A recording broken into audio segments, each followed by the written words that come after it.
Halo teman-teman, selamat datang kembali di video tutorial bersama Webhost. Masih dengan saya Putra.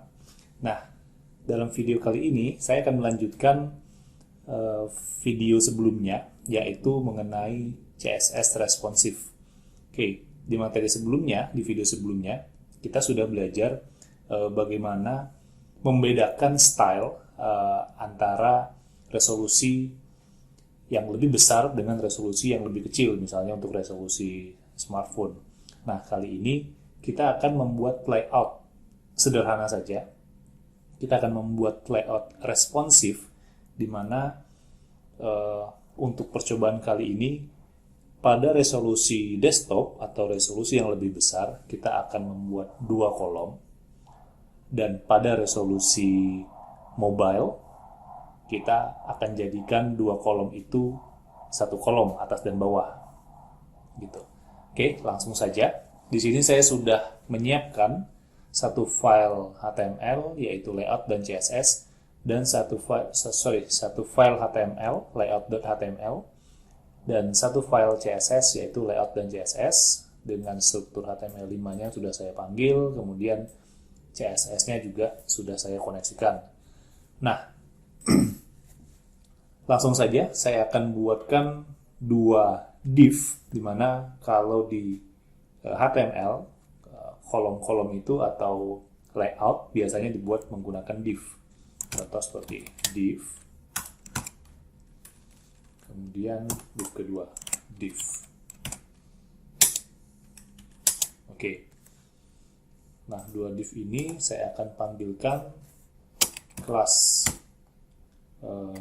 call1, kelas call2. Nah, call1 dan call2-nya akan kita buatkan di layout.css.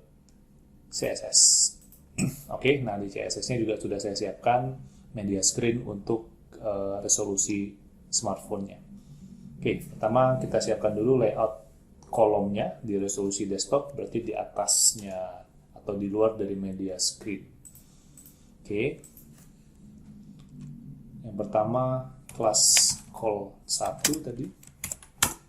Kemudian di bawahnya kelas call2. Nah, kelas call1 saya akan atur seperti ini. Width-nya misalnya 200 pixel. Kemudian height-nya 200 pixel, kemudian background color-nya blue. Oke. Nah, satu lagi supaya layout-nya bisa berdampingan atau bersampingan, saya tambahkan di sini float left. Oke. Yang kedua kurang lebih desainnya sama, hanya warnanya kita bedakan. Green misalnya. Oke. Seharusnya seperti ini aja cukup. Kita lihat hasilnya, saya preview di browser. Ya, oke. Hasilnya seperti ini. Oke, di resolusi desktop layoutnya akan berdampingan. Atau saya coba buat lebih besar, ukurannya misalnya lebarnya saya buat jadi 400, tingginya juga 400.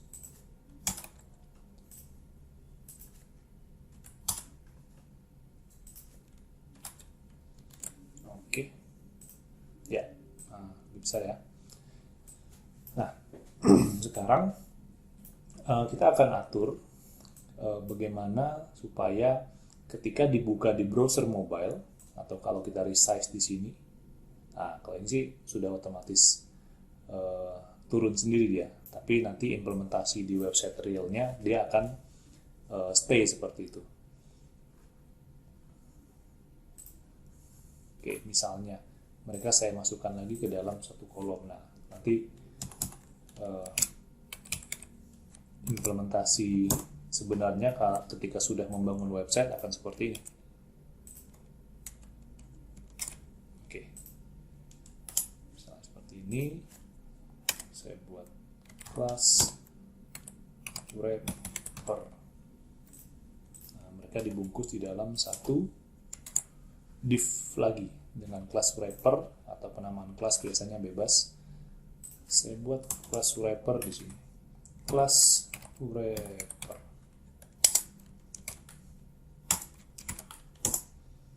Oke, misalnya width 800 pixel. Oke, seperti ini. Kemudian saya buat dia supaya posisinya di tengah, margin 0 auto, sehingga kita lihat, nah, layoutnya berada di tengah. Nah, ketika dibuka di resolusi yang lebih kecil, atau kalau di sini cukup saya resize saja, dia tetap stay berdampingan, sehingga di sini akan ada scroll. Oke, nah kalau untuk di mobile ini tidak bagus. Nah, sekarang bagaimana kita mengatur supaya ketika dibuka di resolusi yang lebih kecil, layoutnya, posisi layoutnya akan berbeda. Nah, caranya kelas-kelas ini saya masukkan ke dalam media screen max width 720. Oke, kemudian kita atur di sini. Nah, tampilnya akan seperti apa? Oke, pertama wrapper akan saya jadikan persen, yaitu 100%. Oke, nah umumnya kalau di layout mobile itu menggunakan persen, tidak menggunakan pixel. Jadi lebarnya responsif karena resolusi handphone itu bisa berbeda-beda. Oke, kemudian call 1 juga sama, saya jadikan dia 100% misalnya. Oke, nah tingginya tidak masalah, saya buat fix 400. Oke, nah supaya dia berada di atas dan bawah, float left-nya kita hapus seperti ini. Oke, call 2 juga sama, 100%. Float left-nya saya hapus. Oke, cukup seperti ini. Kita lihat hasilnya dulu. Oke, ini masih di resolusi desktop, kemudian saya resize. Nah, oke, hasilnya dia berada di satu kolom, di atas dan di bawah. Oke, dan tidak ada scroll bar di bawah yang supaya dia bisa geser ke samping.